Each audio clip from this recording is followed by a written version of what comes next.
Hello everyone, welcome back to my channel. This is Grapes. Thank you so much for clicking on this video and being here with me. Today I really want to talk about social media. I made a live about social media a week ago. You can go watch it, but after this conversation in the comment section was so interesting, I was like, you know what, let me actually talk about how I'm actually detoxing from social media and how I'm able to deal with my addiction. By the way guys, we're almost at 600 subscribers, so if you're watching this video and you're not subscribed, please subscribe, support me. Like, what are you waiting for? What are you waiting for? I know it's not easy. A lot of us want to get off social media, but we're like, okay, I can't because I'm addicted. So I'm gonna share with you what I've done and some tips and tricks that could possibly help you detox. The first step would be to identify, how does social media make you feel? Does it make you feel good? Does it make you feel bad? Does it make you compare yourself? Does it make you feel depressed? So I feel like once we identify how it makes us feel, we can then take a decision that's more informed with ourselves, if that makes sense.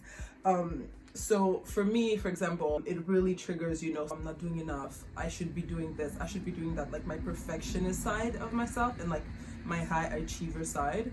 These things could be positive in other circumstances, but for me it's not. Social media make me compare myself, it makes me feel down.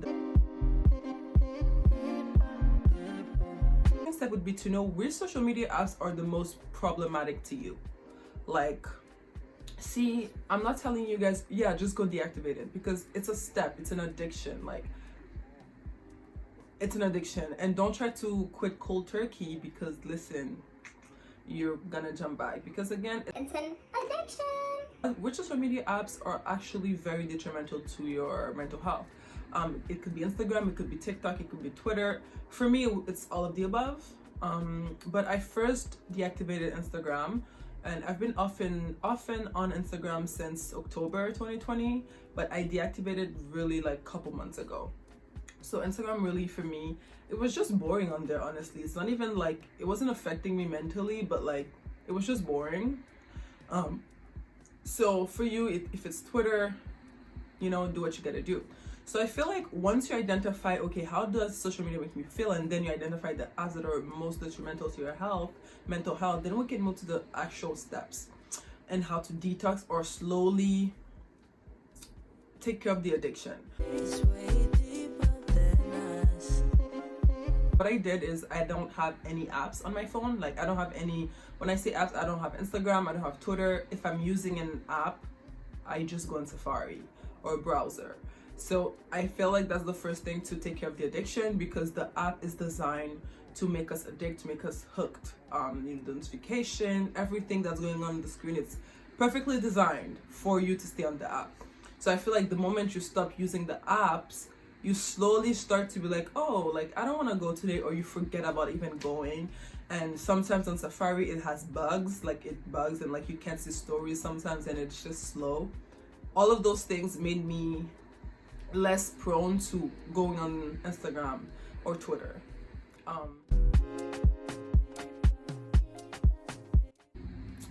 Another thing that also stops people from deleting social media is that they're like, oh my god, I have some friends on there, I have group chats on there. Sweetie, it's a good way for you now to make group chats or to take people's number. If you have a mutual that you really love and you don't want to lose them, you don't want to lose contact because you're deleting your social media, you could be like, hey, can I have your number? Like the old days, hello. Like, you could just ask people their numbers. And if there's people you don't have their numbers, maybe they're just not your friends, maybe they're just not actually people you need to keep in your life. I know sometimes online we get attached to people even though we've never met them, and we're like, oh my god, I don't want to delete social media, because then what about these amazing people I've met? Well, if these people are truly amazing and then they're meant to be in your lives, one, you would have their phone numbers. Yeah, so if you don't feel the need to ask them for their phone numbers, maybe it's just a wrap, like it's okay. So yeah, if there's someone you don't want to lose, ask for the numbers, and that's that. I'm not gonna tell you to set a timer and stuff like that, because it doesn't work. I put a timer for TikTok. I'm still on it. I can just be like, stop timer, like hello, snooze. So I'm not gonna tell you to do that, because I feel like it's pointless, but if it works for you, it works for you. I'm gonna tell you guys something. If you know that you're the type of person that is heavily addicted to social media, don't be like, oh, I'm just gonna log out. Because if you log out, you're gonna log back in. For me, that's why I deactivate my accounts, because my brain is not telling me, oh, maybe you have a notification, maybe you received a DM. Like, your brain is not doing that, because the moment you deactivate, you're non-existent online. It's like you're out of the game. Yeah, maybe that's why you haven't been successfully able to detox from social media, is because you don't deactivate your accounts. Because again, the apps are made for us to stay hooked and addicted. So even if you don't have the apps, Instagram is very vicious. Instagram will give you the same notifications over and over again, just to like click that dopamine, just to activate it. So you go on Safari, you delete the apps, you go on Safari, then you stay on Safari for a couple of months or a couple of weeks and notice how you're less and less addicted. For me, I feel like my screen time started dropping from, let's say, I don't know, if I would stay 1 hour on Instagram, it would be like 5 minutes now, because I don't have the apps. But honestly, it depends on the days. Like, I feel like with this step, you really have to be gentle with yourself and give yourself some time. So I feel like give yourself 3 months to just be on Safari. So when you feel like you're confident enough, and then you feel like Safari has helped you get off the hook, and you feel like you have a more distance with social media and the apps, then you can deactivate it. Finally, right? But it doesn't just help to just deactivate it, because there's this thing that's like, go back on it, go back on it, go back on it. I miss the connection, I miss people, I miss this, I miss that. There's this voice in your head that's gonna keep going. And you find other things to do. Yes, I know we don't like that, Gen Z, like, we don't like, finding other stuff, but find other things to do. Literally, when I deleted social media, the moment I've started to delete my social medias and like being aware of how much time I spend on it, I've been reading so much. Like, I've read this book. It's Octavia Butler, Lilith Brood. This is a trilogy, so there's 3 books in this. So technically, I've read 3 books, and I'm studying another one, and I'm halfway. Like, I'm reading, guys. Like, and reading is it was one of my favorite things to do as a kid, and I kind of stopped because of social media, right? So I'm happy that now I can go back to those things that I used to love and remembering them, because I'm not spending as much time on social media.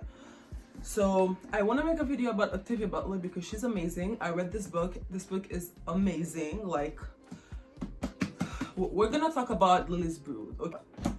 So yeah, find other things to do. Read, plant some plants, do your hair, cut a bang, start sewing, like, find something to replace your time, because you will have moments that you'll take your phone and be like, let me go on social media, but you don't have them. So you're gonna be like, what do I do? And then you're gonna end up on YouTube, refreshing YouTube to see what people posted. But lately, no one's posting on YouTube that much. So you're really gonna have to find things to do. And I feel like will is the only thing that actually works in any addiction situation. It's like, if you don't have the will, you will not be able to stop.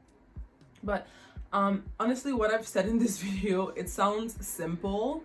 It sounds like, oh my god, everyone can do that, but I swear it isn't, because we've been conditioned to be on social media for like the past 6 years a lot, and it's hard. If you haven't watched Social Dilemma, you should go watch it. It really makes you reconsider a lot, and I definitely want to read books about how social media is affecting us.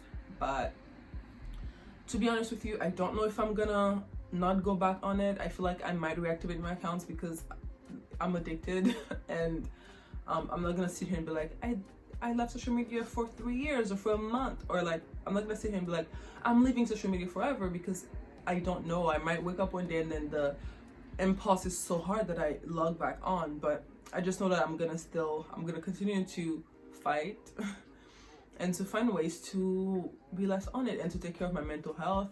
And maybe for me, that's the compromise. Whenever I feel like it gets overwhelming, it's okay to just log out, to just deactivate. The purpose of social media was never to stay on it 24/7. It was to just go and then log out, Remember 2013, 2010, like, you would just go and then you'd leave.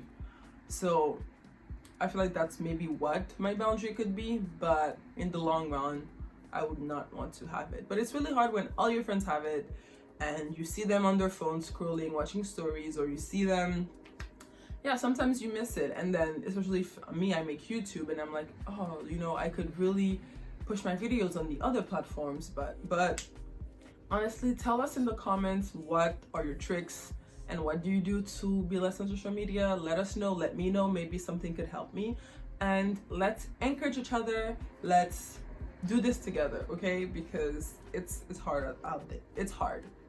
I'm not stopping YouTube, because for me, YouTube, I know it can be toxic for some, but I feel like for me, it's really like a search engine. It's Google. Literally, it's Google at this point. And I look out recipes on YouTube. I look so many things. So for me, YouTube will stay. Like I said on the first step, assess which social media are more than detrimental to your mental health. And for me, YouTube is like comes at the least one. Thank you so much for watching this video. I hope you enjoyed.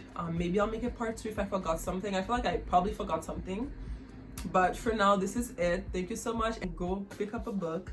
And maybe we could start a book club on my channel. I really love science fiction and fantasy.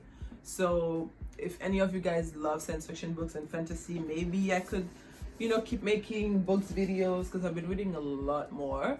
And I don't know if a lot of you guys are interested in books. But again, I just want to shout out Octavia Butler. I'm really sad that she's dead. I cannot believe that. But yeah, I will make a book. I will make a review about this book, and I will make some more books videos. Let me know if you want to see that, and I will see you in my next video. Take care of yourself, drink water, and I'll see you in my next video. Bye. Who's at the door? I was trying to